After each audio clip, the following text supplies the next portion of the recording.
Morning friends, welcome to my channel Riya's kitchen and lifestyle. So বন্ধুরা, তোমরা কেমন আছো? আশা করি খুব ভালো আছো, আমিও ভালো আছি। আজকে টিউসডে আর আমি নতুন ব্লগ নিয়ে চলে এসেছি। দেখতেই পাচ্ছ আইটেমগুলো দেখে যে আমি কি শেয়ার করতে চলেছি। দেখো, এঁচড় আমার খুব ফেভারিট। এই সিজনের এটা ফার্স্ট আমি এঁচড় বানাতে চলেছি। আমি এঁচড়টাকে একটু জাস্ট নুন দিয়ে হালকা বয়েল করে নিয়েছি।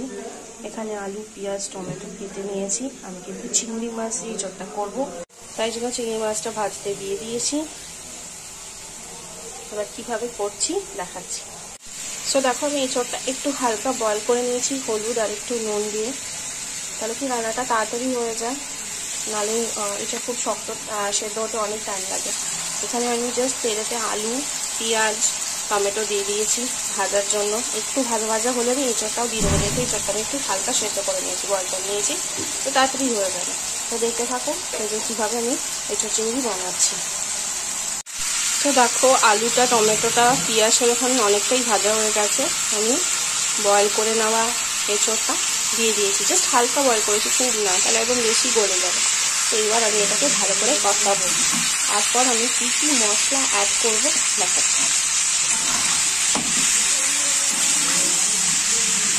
আর এঁচড়টা এমনই একটা আইটেম যে ভালোবাসে না এমন কেউ নেই, সবাই কিন্তু খুব ভালোবাসে।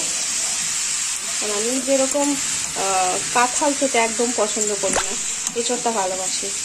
হ্যাঁ, এগুলো কিন্তু যদিও আমার ছেলে এসব খায় না, তো এগুলো আজকের জেনারেশন দাঁড়িয়ে বাচ্চারা এসব কমই খায়, বাট আমাদের ভালো লাগে।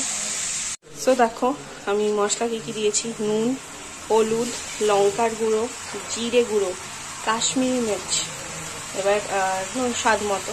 এবার আমি ভালো করে এটাকে কষাবো। অবশ্যই চিনি দেবো, এখনও অনেক কিছু মশলা দেওয়ার বাকি আছে। তো আপাতত এই কটা মশলা দিয়ে আমি ভালো করে কষাবো।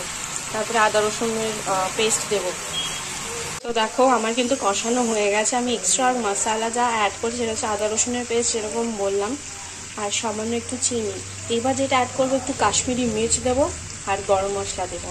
দিয়ে আমি একটু কষাবো, কষিয়ে এক কাপ জল দিয়ে জাস্ট ঢেকে দেবো হালকাই। বেশিক্ষণ টাইম আমার লাগবে না, কারণ আমি বয়েল করে নিয়েছিলাম। জাস্ট আলুটা সেদ্ধ হবে, এঁচড়টা মোটামুটি সেদ্ধই আছে। সো দেখো, যেরকম বলেছিলাম, কষানো হয়ে গেলে আমি বড় 1 গ্লাস জল দেবো। আমি জল দিয়ে দিয়েছি। এবার জাস্ট একটু সেদ্ধ হওয়ার জন্য আমি একটা ডিশ দিয়ে ঢেকে দেবো। তো দিয়ে আমি ধনে পাতা দিয়ে দিয়েছি, গরম মশলা দেওয়া হয়ে গেছে, কাশ্মীরি মির্চ দেওয়া হয়ে গেছে, সব কিছু দেওয়া হয়ে গেছে।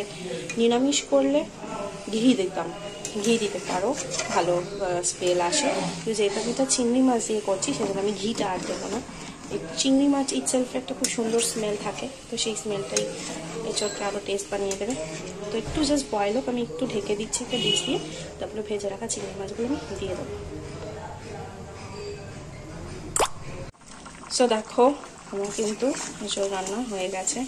আলু এঁচড় দুটোই সেদ্ধ হয়েছে, আর অসাধারণ খেতেও হয়েছে, খুব টেস্ট হয়েছে। আমি খুব বেশি ঝাল খাই না, তাই ঝাল দিই খুব বেশি।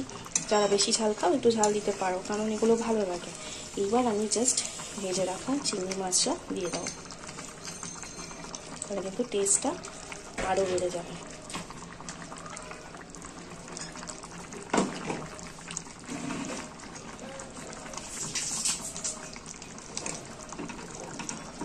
সো আমার কমপ্লিট হয়ে গেছে, আমি জাস্ট গ্যাসটা বন্ধ করে দেবো।